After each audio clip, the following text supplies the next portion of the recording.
What a crisis, dude. If again, it's so funny because if you've already lost, you don't care, right? If you've already won, you don't care. But if you're fighting for survival today, this traceability crisis, dude. And standard SOPs aren't standard because they fluctuate and change based on some regulatory authorities' opinion on that day. Such a detachment from the people that are being injured, right? Where you're literally watching your business pulled apart and the person that you're talking to could, give one hoot, man. They're just like, yeah, whatever. Yeah, that leads right into today's podcast. So with that, welcome back to the Talking Hedge. I'm Josh Kincaid, and this is your Cannabis Business Podcast. Today, we're going to talk about regulations from California to Washington State, how it's impacting businesses. On the line is Dan Chemist, our CBD correspondent with Good CBD Products. California's government reports find that regulators were unable to fully oversee the state's cannabis market. According to Marijuana Business Daily, a new audit by California's Department of Finance found that regulators have a long way to go before they have a solid handle on the state's cannabis industry.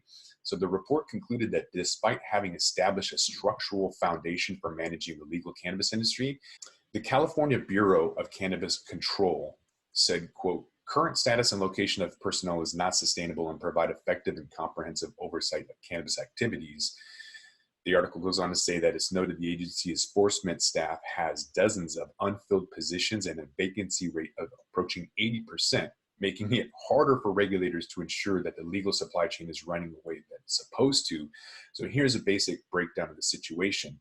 The audit was aimed at determining the effectiveness of the BCC's enforcement program and costs. The report was released in July, but focused on what was responsible for licensing and overseeing cannabis retailers, testing labs, distributors, micro businesses, and events.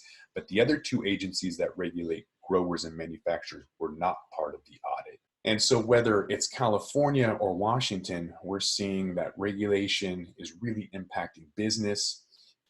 And so from our perspective, that what we've seen, there's been a huge technology blunder where there's no data being exchanged in Washington State. It's been a year and a half. And so there's another article that goes in to say the breakdown in Washington State's traceability system update cost cannabis businesses thousands. So last Saturday, there was a known outage in the system. So Washington State's seed-to-sale traceability system prevented hundreds of cannabis producers and processors and retailers from conducting business-to-business transactions, not the retailers, just business-to-business, for 4 days, so from last Saturday until Wednesday.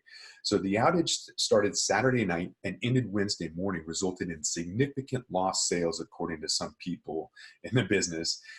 But MJ Freeway provides the Leaf Data System software product that companies use for documenting the cannabis supply chain in Washington State. So they noted that the issue actually involved, quote, 2 discrete outages. So the system was available for several hours while people were losing hundreds of thousands. But a new article updated said that although it was released Thursday, a quote work stoppage connected to lab results prevented manifests and transfers, and so it's an ongoing problem for Washington State companies. So although it was released or updated, it immediately crashed. So as you know, that's all big data, right? That comes from the massive side of the market, and then I deal in the kind of what we'll call tiny data, right? So I was talking to a farmer this morning. We'll call him the farmer. Okay. And this is somebody who is placid, somebody who is steady. And they were raging this morning and I don't mean to laugh. It's a laughter of, it's uncomfortable and it's cliche. Okay. They were raging this morning in that, they're a small business. They're running in the margin. Every day is tricky. And then this last week, they've had a couple of sales they were counting on to literally give them the cash flow to make payroll, and you got your whole thing running sideways, right? And you can't. And again, just so you know, in normal business, it isn't like this. And it's hard in normal business. It's hard. In the cannabis space, it's so much harder.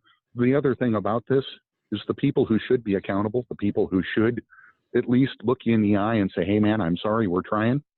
Frankly, their detachment, they're not callous. They're just detached. There's no empathy. There's no compassion. And, the state demands all these high rigor with regards to reporting and then can't provide the infrastructure necessary to actually make the reporting happen. It's a tragedy if you're a small biz.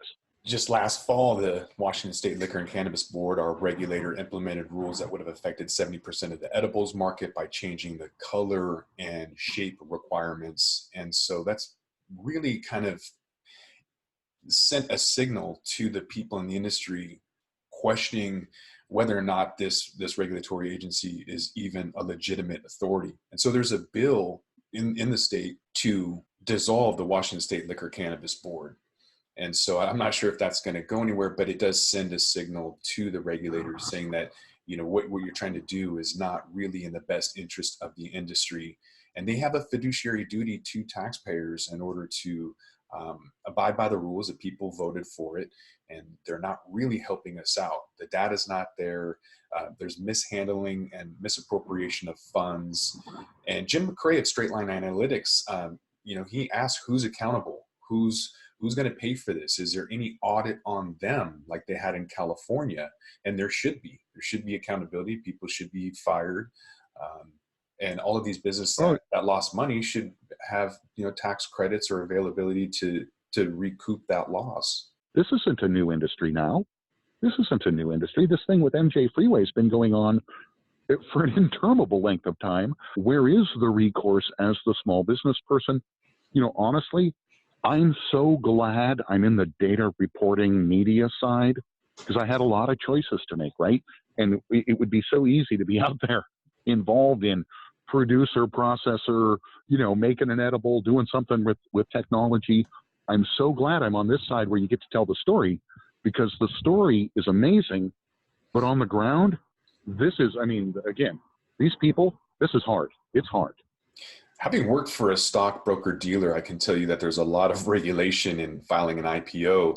And unfortunately, a lot of these small businesses are living that lifestyle in terms of having to have such tight regulations where it's not maybe daily, but it's definitely weekly or monthly. And so what we saw last week with the software release that went live on Tuesday, the system went back down right away.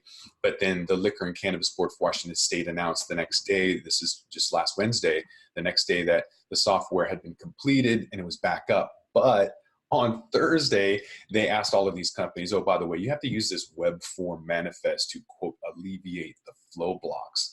So all of this other additional documentation they have to manifest and transfer and maintain on their records is the same as like a publicly traded company that has high regulations where they have to have an immense amount of staff just to be there for documentation purposes. When I first started with a company called ShareBuilder that got bought by ING Direct and eventually Capital One and sold to E-Trade, we started with one gal was running all of the compliance, and we ended up with a staff of about 18 or 20 people.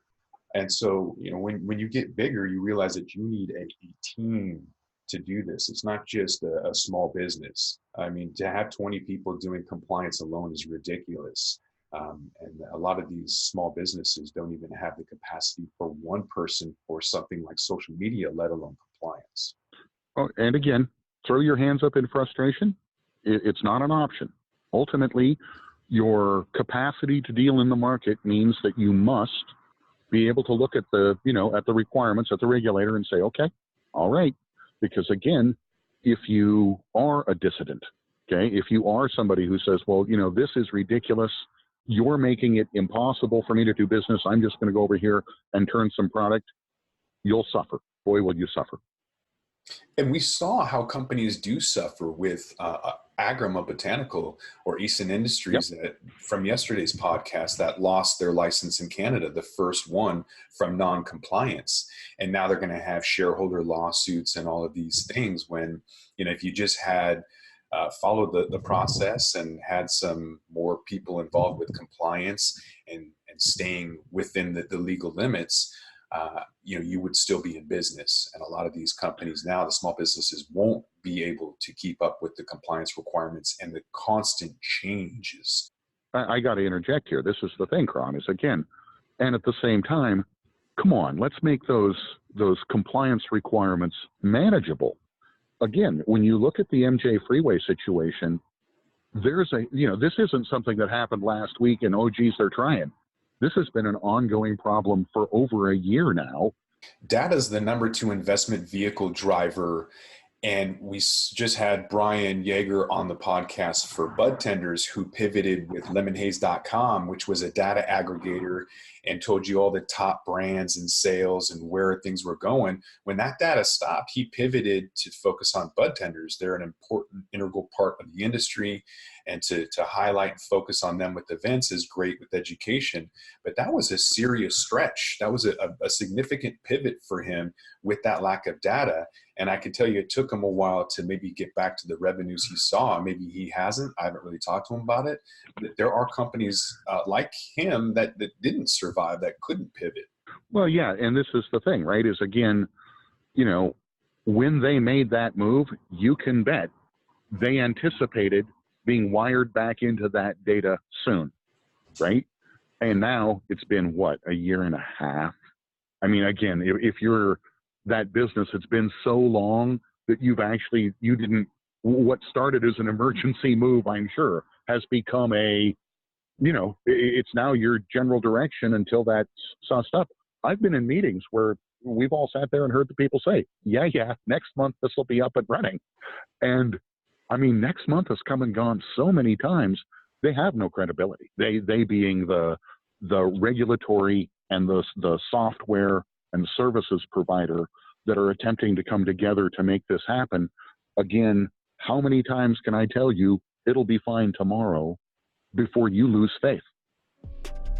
And with that, we're going to roll this one up. I'm Josh Kincaid. This is The Talking Hedge. Don't forget to like, share, and subscribe, or don't, and I'm out.